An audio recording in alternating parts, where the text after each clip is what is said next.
Mr. Do you have remarks? Should I? Sure. No, I'm sure we'll cover it all in your questions. Go ahead. What was your message to the Russian foreign minister today, and what is the Trump administration's strategy now to end the Ukraine war? Well, our strategy is to continue to engage all the parties that are involved in finding an outcome to this conflict. We will engage any time that we have an opportunity to do so, like we did today. I echoed what the president has said, both disappointment and frustration at the lack of progress in peace talks or in a path forward. So we'll continue to engage. We shared some ideas and comments, which I'll take back to Washington as early as this evening in terms of calls and reflected, and perhaps there's something to build on there. So, but it was a frank conversation. It was an important one. We had it, and we talked about some other items as well and related to the war in Ukraine, but that was obviously the first and foremost topic that we discussed. And look, the president's been pretty clear. He's disappointed and frustrated that there's not been more flexibility on the Russian side to bring about an end to this conflict. We hope that can change. And we're going to continue to stay involved where we see opportunities to make a difference. Without speaking for the foreign minister, which I know you don't want to do. Which foreign minister? This, Sergei Lavrov, yes. Yeah, without speaking for him, did you get the sense that they're moving towards flexibility? Or yeah, I'm not going to characterize our conversation other than to tell you that I expressed what the president has said publicly, which is that we feel as if we've dedicated a lot of time and energy to this matter, and just not enough progress has been made. We need to see a roadmap moving forward about how this conflict can conclude. And then we shared some ideas about what that might look like, and obviously I'll take that back to the president here as early as this evening, and hopefully there's something that we can build on there, but we'll Secretary, find out. a couple of months ago you said that what was necessary to end this war would be a conversation between President Trump and President Putin, but there have now been multiple phone calls between the two of them, and yet the war in Ukraine goes on. Does this speak to any weakness in terms of the president's ability to negotiate an end to this conflict, or why does it persist despite them having spoken? Well, this is a war that the president inherited, right? He got elected and it had already been going on, and no progress had been made to that point towards peace of any kind. In fact, there had not even been any meetings between the Ukrainians and the Russians for quite some time.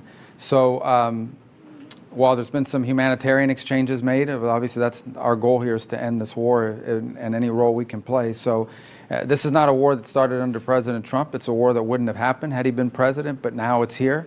And we'll continue to engage and do everything we can and hopefully make progress. As I said, and I've said repeatedly, look, if we see an opportunity to make a difference in this, we're going to take it and we're going to pursue it. And that's what the president has done.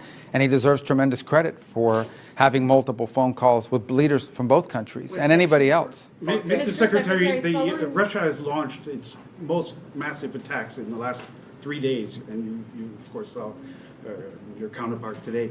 Are you willing now to put stronger sanctions on Russia? Well, the president has said that that's an option that's available to him, both under existing authorities, but primarily if the Senate and the House can pass legislation that gives them the opportunity to do that. So we've been engaging with Congress on what that bill would look like. Obviously, the president needs flexibility on how those sanctions would be applied and when, because it gives them maximum leverage in any conversation and negotiation. So he has talked about that as being a real option, and now obviously we've been engaging with the Senate in particular over the last week on what that bill will look like, and the leaders of both chambers have said that they're prepared to begin to move forward on that. We've expressed this to the Russians weeks ago. We told them that the moment would come where something like this could happen, and we'll continue to express it because that's the reality. But has the moment come or not yet? Well, again, that's the president's decision to make. He's frustrated by the fact that more progress has not been made. Mr. Secretary, there were reports earlier this week that you and the president were unaware that the Pentagon had made a decision to at least temporarily halt the arms shipments to Ukraine. What's your take on that decision by the Pentagon, and what is your general take? Well, I think that decision's that decision unfortunately was mischaracterized. It was a pause pending review on a handful of specific type munitions. That, frankly, is something that is logical that you would do, especially after an extended engagement that we saw both in defense of Israel and in defense of our own bases. And so it was a very limited review of certain types of munitions to ensure that we had sufficient stockpiles. And it's typical when you do these reviews that there's a short-term pause, because if in fact the review comes back that you have a shortage, you can't pull it back once it's been sent. But generally speaking, aid to Ukraine continues along the schedule that Congress appropriated. Which Mr. types were Secretary. paused? Huh? Which types of weapons were paused? Largely defensive in nature. Some were offensive. But again, the ones that were expended in recent conflicts in the Middle East, and again, not because there is a shortage, but because it's prudent to look at it and say, okay, do we have enough of these in our stockpiles for all of our obligations around the world, both in defense of our bases in the Middle East, but also our obligations to our Indo-Pacific partners and any other contingencies that might arise. But in the end, I would say that the overwhelming majority of defensive of military aid that the United States provides Ukraine has never been paused and continues along the same schedules that it's been. I think there's a broader issue unrelated to the pause, and that involves the defense productive capabilities of the West, not just us, but of Europe. As an example, one of the things that the Ukrainians need is more Patriot batteries. There are Patriot batteries available in multiple countries in Europe, yet no one wants to part with them. So I hope that'll change. If in fact that Ukraine is the priority that so many countries in Europe say it is, they should be willing to share batteries that right now they don't have a need to use. So hopefully we'll be able to convince some of our NATO partners to provide those Patriot batteries to Ukraine, because there are a number of countries that have them, but no one wants to part with what they have. So perhaps that'll change. That's important. Mr. Secretary, you mentioned wanting to see a roadmap for how this conflict can conclude. What concrete ideas have you presented, and how did Russia respond in this meeting? Well, again, these things are best negotiated. I don't want to in private, and that's how these things generally work. There were some ideas exchanged today, some viewpoints that they expressed to us that I'll take back to the president for his consideration, and hopefully it will lead to something. I don't want to overpromise. I mean, again, as I said, this is a conflict that's been going on now for over 3 years, and as has already been pointed out by one of the questions here, we've seen an acceleration of attacks. I think it's probably the largest drone attack in a city close to the Polish border, actually, so it's a pretty deep strike. And again, I mean, it's every time you see this in the headlines and people die, it reminds you of why the president wants this war to end. As he has said from the beginning, his number one interest here is to stop people from dying and the destruction that's ongoing every single day. They're going to be having a conference, maybe it starts today if I'm not mistaken, about reconstruction and the rebuilding of Ukraine. Every time one of these strikes is launched, the price of reconstruction goes up, right? There's also the destruction of the country's capabilities, the country's economic capabilities that has to be added to this. But obviously the loss of life is something of great interest to the president. It's important to note that since January of this year, as an example, just to give you on the Russian side, they've lost 100,000 soldiers, dead. Not injured, I'm talking about dead. And on the Ukrainian side, the numbers are less, but still very significant. And so the president doesn't like wars. He thinks wars are a waste of money and a waste of lives, and he wants them to end. And he's going to do everything he can within his power to end this war and any other war he has a chance to end, as you've seen in the past. And so we're going to continue to work at it. We understand that these things take time and patience, but obviously we're also frustrated that more progress has not been made. And hopefully based on today and in the days to come, we'll have more clarity about what exactly the Russian position and priorities are in this regard, and can begin to make some progress. But it's, it's been difficult, as you've seen. China's been supporting Russia. Will you meet with your Chinese counterpart here this week Maybe. to speak to him about Yeah, I think that? we're working on that. Maybe we'll meet, and obviously we'll talk about it. I think, the Chinese clearly have been supportive of the Russian effort, and I think that generally they've been willing to help them as much as they can without getting caught. But people in Europe and in other parts of the world have noticed. But in the end, this peace, if it's possible and doable, will happen between Ukraine and Russia, and we are willing to do whatever we can to help bring it to an end. Can I These ask an ideas that ASEAN Russia- question?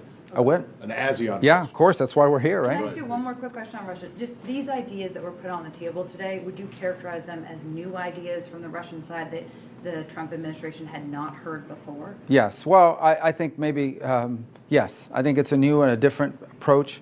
Again, I wouldn't characterize it as something that guarantees a peace, but it's a concept that, we'll take back to the president today and here as soon as I finish with you.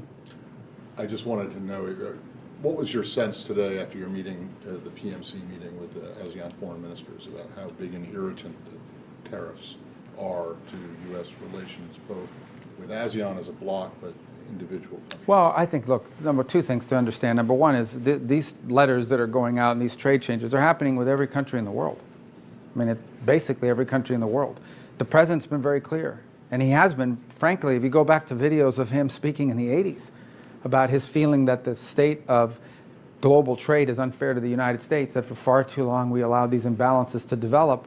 We are the world's largest consumer. We're a huge market where people export things to us, and with these huge and unsustainable imbalances have developed with countries all over the world. And so this is a globalized effort to reset U.S. trade in a way that's beneficial to the United States, and not just in dollars and cents, but also in our own domestic industrial capacity. So this has been made clear to countries around the world.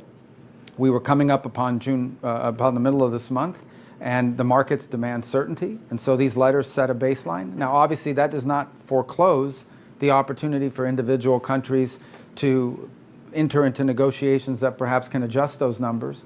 But in the end, the president still remains very committed to a rebalancing of trade that's fair to America, and also at the same time protects our own industrial capabilities. Right, but you're here today meeting with ASEAN countries, and those countries, almost all of them, got letters.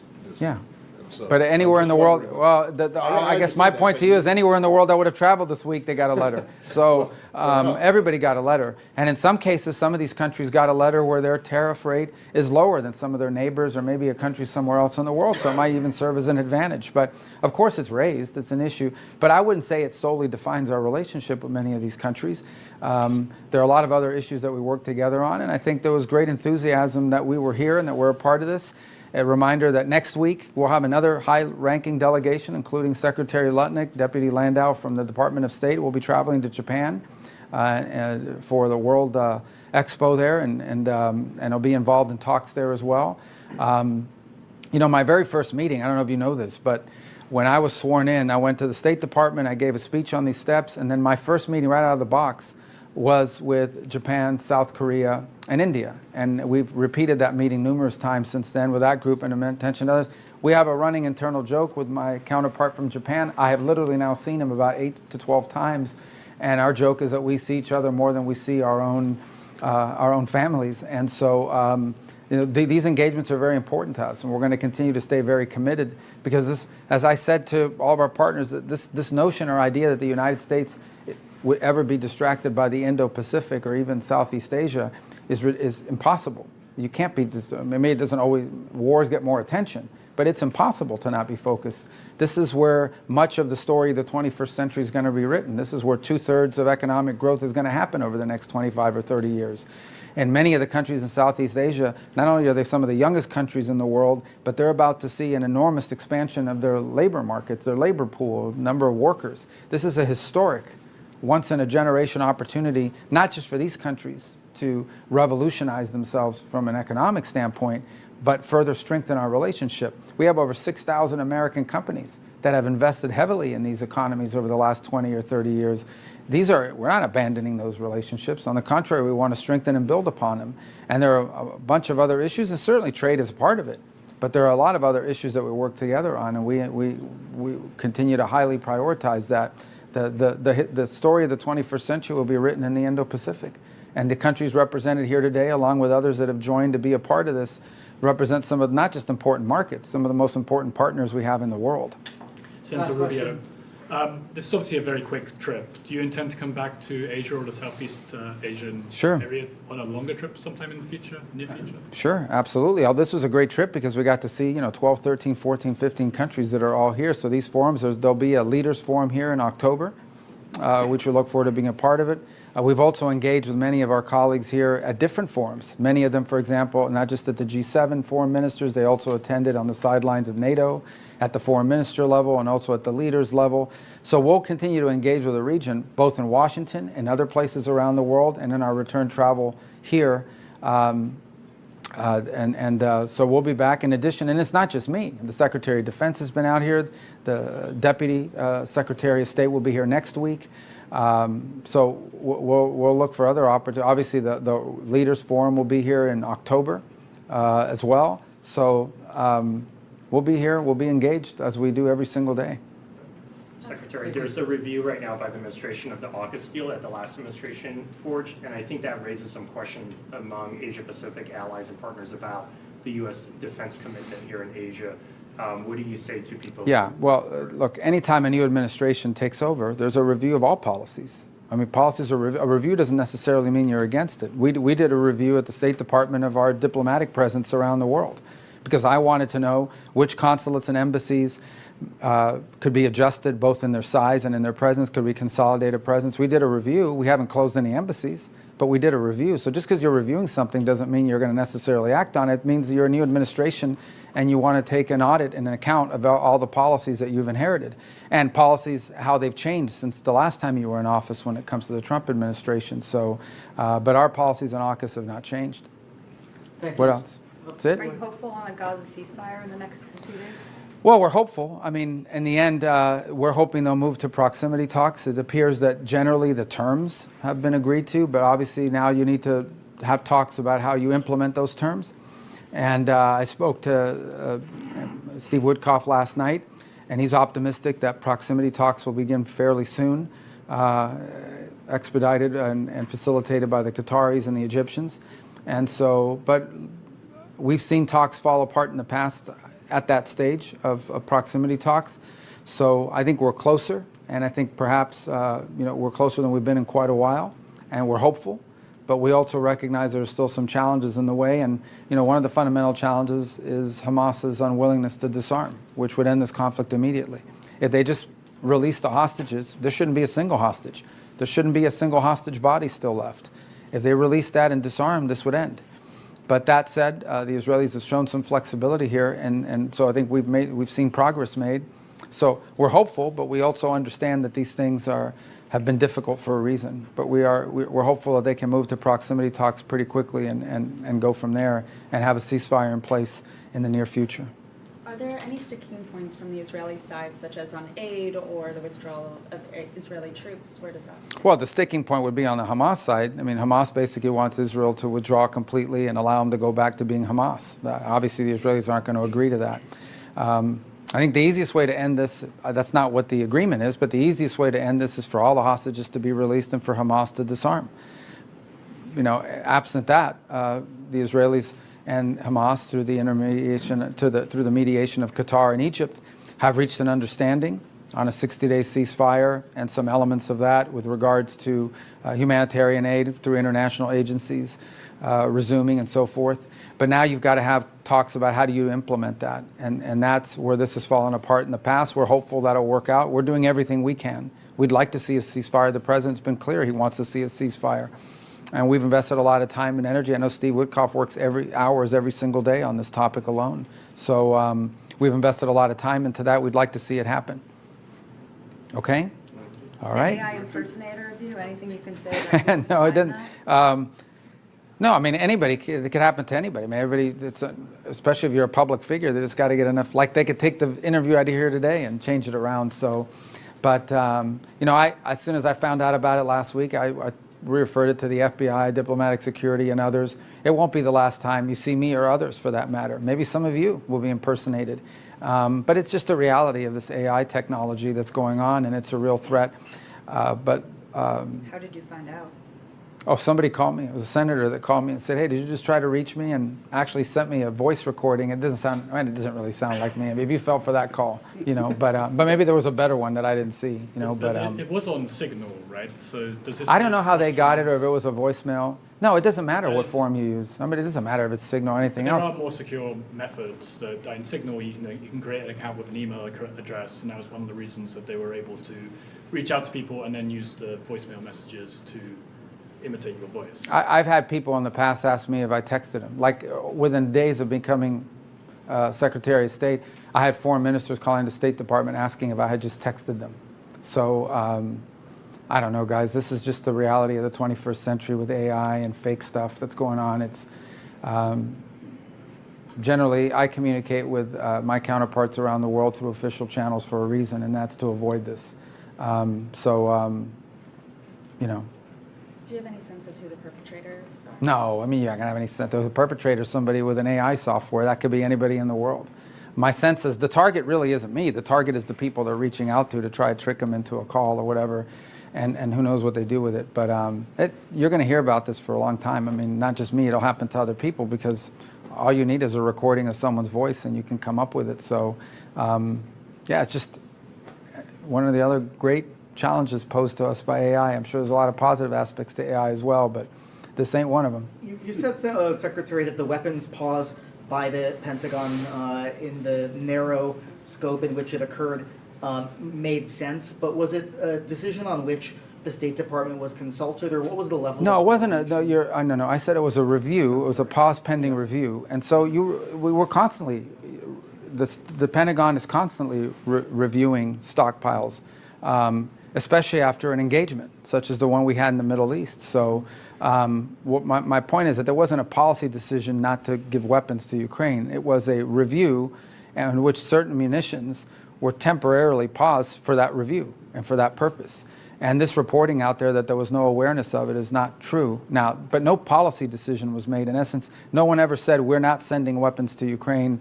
That's been appropriated by Congress, and that's continued. And that continues to this very day. But when you're doing a review, there's some period of time in which during that review, it's possible that some shipping is slowed down, not stopped. But because it's being reviewed, someone would say, okay, well, let's not send it today. Let's wait a couple days because we're conducting the review of that particular munition. So that's what happened here, and I think it was not appropriately reported initially. But nonetheless, you know, it's pretty clear now that review has occurred, and as the President's made clear, there's been no change to our posture with regards to providing what we have available. Now, I would remind everybody, again, I go back to the point I made, and that is that there are certain things that Ukraine needs, like Patriot batteries. Those are available. There are multiple countries in Europe that possess Patriot batteries that they could share with Ukraine. And we're actively, you know, talking to countries about doing that. Anyone specifically? Well, the Spaniards have one. They're really far from Ukraine, and they have one. The Germans have, others have. I'm not signaling them out, but I'm just telling you those are two that I know. There are other Patriot batteries, and there are other opportunities. Countries that have ordered Patriot batteries that are about to receive shipments of them. It'd be great if one of them volunteered to defer that shipment and send it to Ukraine instead. So we're looking for creative ways to provide them these defensive weapons that they would need. Now, that's not going to help them with the drone attacks. That's a very different technique that you use in order to bring those down, but it would help them with some of these missile attacks that we're seeing. Again, these are defensive weapons. The reduction in force of the State Department, is that something that we should expect to happen while you are traveling, or is it something you want to be in Washington, D.C. while it happens for? No, I mean, we've already notified that to Congress. Understand, our reduction in force was done, I'm very proud to say, I think, I would argue probably in the most deliberate way of anyone that's done one. We went very specifically through and reorganized the State Department, and when you reorganize the State Department, there were certain bureaus we wanted to empower the regional bureaus, and there were certain bureaus, these functional bureaus, that were closed, and so it made sense so that's been notified to Congress and to the workforce for some period of time, and so we've been ready to implement it pending a court decision, which now has been reached. There's some timing associated with how you do that, how you actually implement it, but you know, our intent is to move forward with the plans that we've notified Congress of weeks ago and that we took months to design. Will the numbers be the same as what was notified to Congress? Sure. I mean, our plan that we notified to Congress is what we intend to do, and then we'll have achieved our again, the reduction of force is a consequence of the reorg. It's not a consequence of trying to get rid of people. But if you've closed the bureau, you don't need those positions. Understand that some of these are positions that are being eliminated, not people. Some of them are unfilled positions potentially, or positions that someone took early retirement. And therefore are now or about to be unfilled. So, but we took a very deliberate step to reorganize the State Department to be more efficient and more focused. That's been publicly noticed to Congress months ago. We've been prepared to implement it, and the thing that slowed us down was a court decision by a district judge in the Northern District of California. The Supreme Court has ruled on that, and so we're prepared to act on it. It'll come as no surprise, and that is our reorg. That'll be the extent of what we intend to do. And we're already operating under the new organizational structure as is for the most part. So this will further enhance that. Okay? Thank you. Thank you, Secretary.